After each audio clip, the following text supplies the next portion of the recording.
মেয়েরা একটা সময় বাবার বাড়ির অতিথি হয়ে যায়, আর আমি তো বাবার বাড়ি শ্বশুর বাড়ি দুই বাড়িরই অতিথি।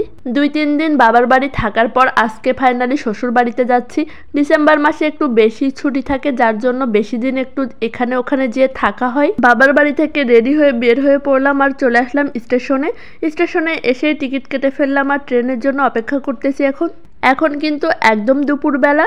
ট্রেনের টাইম ছিল 1:30 আর আমি স্টেশনে পৌঁছাইছি কয়টা বলেন তো? 1:17। মাত্র 13 মিনিট আগে আমি স্টেশনে পৌঁছেছি, আর একটু হলে তো ট্রেনই মিস করে ফেলতাম। এইদিকে তাদের বাবা ছেলের খুনসুটির তো কোনো শেষ নেই। দেখেন তারা স্টেশনে বসে বসে কি করতেছে দুইটা। এইদিকে এখনই ট্রেন চলে আসবে, আর মাত্র 2-5 মিনিট বাকি, না মাত্র 2 মিনিট। এই যে দেখেন চলে এসেছে আমাদের ট্রেন। আমার বাবার বাড়ির সব থেকে কাছের স্টেশন হচ্ছে ঝিকরগাছা। এখান থেকে আমার শ্বশুর বাড়িতে যাওয়ার জন্য এই ট্রেনটা সব থেকে পারফেক্ট হয়। আমি প্রথম যেদিন এই ট্রেনে করে শ্বশুর বাড়িতে গিয়েছিলাম ডাইরেক্ট, সেদিন আমার সাথে একটা ঘটনা ঘটেছিল। সেটা হচ্ছে আমার যে বগিতে সিট ছিল সেই বগিতে না উঠে আমি অন্য বগিতে উঠে পড়েছিলাম, আর ভিড়ের কারণে আমি আমার বগিতে যেতেও পারিনি, আর তার জন্য আমি দাঁড়িয়ে দাঁড়িয়ে শ্বশুর বাড়ি চলে গিয়েছিলাম। আজকে কিন্তু সেই ভুল করিনি, টিকিট কাউন্টার থেকে শুনে নিয়েছিলাম যে আমার বগিটা কোথায় দাঁড়াবে, আর একদম ঠিক উঠে পড়েছি। আগের দিন অবশ্য জিজ্ঞাসা করেছিলাম, কিন্তু তারপরেও অনেক বেশি ভিড় ছিল, যার কারণে আমি যে পাশে ফাঁকা পেয়েছি সে পাশেই উঠে পড়েছিলাম। আর সেদিন আমি একাও ছিলাম, যার জন্য একটু ভয়ে ছিলাম, এজন্য মনে হয় ঠিক করতে পারিনি।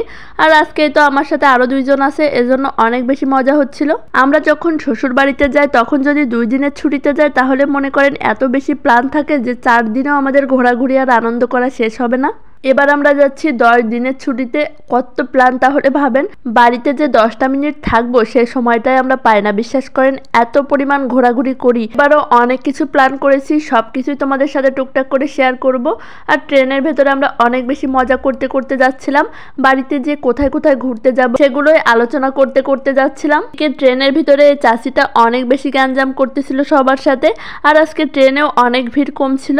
তো আমরা এখন যশোর স্টেশনে চলে এসেছি, আর এখানে তো ট্রেন প্রায় 20 মিনিট মতো দাঁড়ায়, কারণ এখানে ট্রেন ইঞ্জিন বগি চেঞ্জ করে। আর এদিকে আমার ছেলে দেখেন মনের সুখে খেলা করতেছে।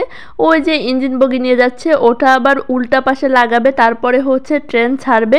একটু সময় তো লাগেই, প্রায় হচ্ছে 15-20 মিনিট মতো তো লেট হবে। তো কি করব, দেখেন আমি প্রায় ঘুমিয়ে পড়েছি। শীতের সময় কিন্তু দুপুরবেলা জার্নি করতে একটু বেশি ভালো লাগে, কারণ সকালবেলা রাত্রেবেলা এত পরিমাণ শীত থাকে।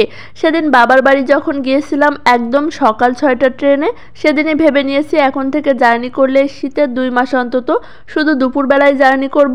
তো যশোর ঝিনাইদহ রোডটা আমার এত বেশি ভালো লাগে। খুলনা থেকে যখন ঝিনাইদহে যাই তখন যশোর পার হলেই আমার দুই পাশের প্রকৃতি দেখতে এত বেশি ভালো লাগে, কারণ এদিকে বেশিরভাগ ড্রাগন, পেয়ারা, আখ এগুলো চাষ হয়, যেগুলো ছোট থেকে দেখে আমি অভ্যস্ত না। একটু নতুনত্ব, এজন্য একটু বেশি ভালো লাগে।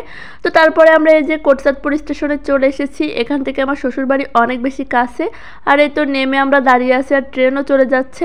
তো আজ এই পর্যন্তই। তোমাদের কেমন লাগলো জানিও অবশ্যই। আল্লাহ হাফিজ।